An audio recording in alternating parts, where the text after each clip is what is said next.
Bir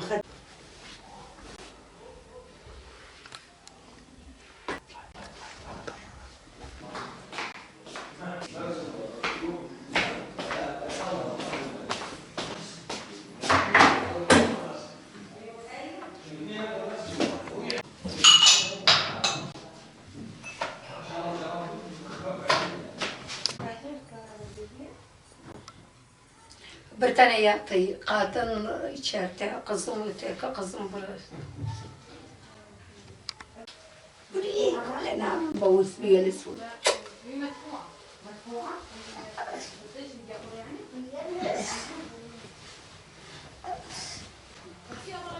يلا حشلن حشلة هاي جديدة جواهر شعلي خل ممحية يلا بلد خلص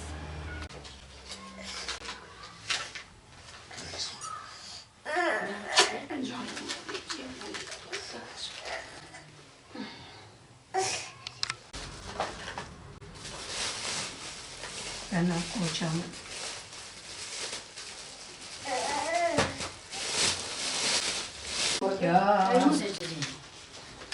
ما عندكم صور هي هو بده ياخذها الورده ما لا يخليها صور عن الهويات ما بي عندكم؟ صور عندنا الهويات كاملات العيله لا والله ما بي صورها معلش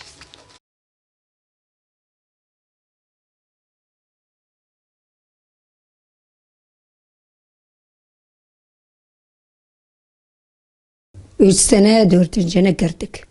Niçin geldiniz oradan? Geldik, uşağım, iş yok. Savaş vardı yanımızda. Onun için geldik. Ben ilkin geldim gözüm uçan. Göz koyacağım. Gittim kaç kere hastahaneye kimseye bakmadı. Onun için geldim. Göz koyacağım. Ben kastır arkası 6 sene oldu gözümü çıkarttılar. Sonra da gene indi aşağı. Arka buraya da geldi. Ameliyat ettim buraya da. Onun için geldim. Gideyim geleyim kimseye yani bana etmiyorlar. Peki gözünüze ne oldu?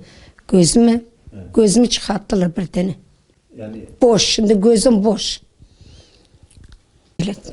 Kaldırdılar, kastır hastalığı. Onun için kaldırdılar beni, gözümü. Sonra da gene aşağı indi, gene ameliyat ettim boynumda. peki Türkiye'de hiç ameliyat oldunuz mu?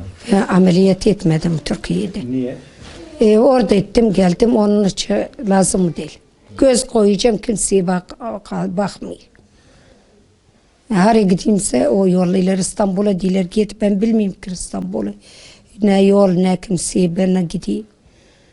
İşte bilmiyorum, halim de yoktur yani gideyim getireyim geleyim onun için. Kimle geldiniz Türkiye'ye? Kocam da hasta, hastalık. Ameliyat etti madesinde. Onun için geldik. 4 tane çocuk. 2 tane küçük, 2 tane büyük. Bir tane evli ancak gene uşağı, 2 uşağı var. Kadını var. O da bir tane de çalışıyor, ulaştırmıyor. Kira, o kadar babası da hasta, ben hastayım. Onlar da mı Türkiye'de? Beraber oturuyoruz hepimiz. Ben doktora gideceğim. Yani göz koyacağım. Onun için onu isteyeyim. Göz koyma için.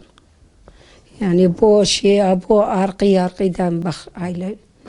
6 sene oldu gözümü kaldırmışlar.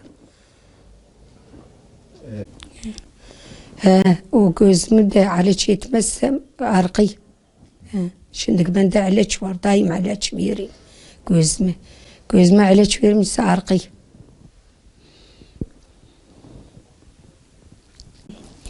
İnşallah valla ben oğlum isteyeyim ennu inşallah savaştırır evvelki gün hepimiz evimize giderek yani uşağımız hepsi öksüz kaldı evimiz yıkıldı yani ne sanıyacağım gene böyle işte yani zor valla zor yani o uşağımız kızlarımız herkes bir yerinde olduk işte böyle. Suriye'de kimse kaldı mı sizin akrabanız, yakınınız? Az kaldı, az kaldı. Hepsi yıkıldı. Yani çok zarar olduk. İnşallah, inşallah savaş durur. Herkes evine döner. İnşallah.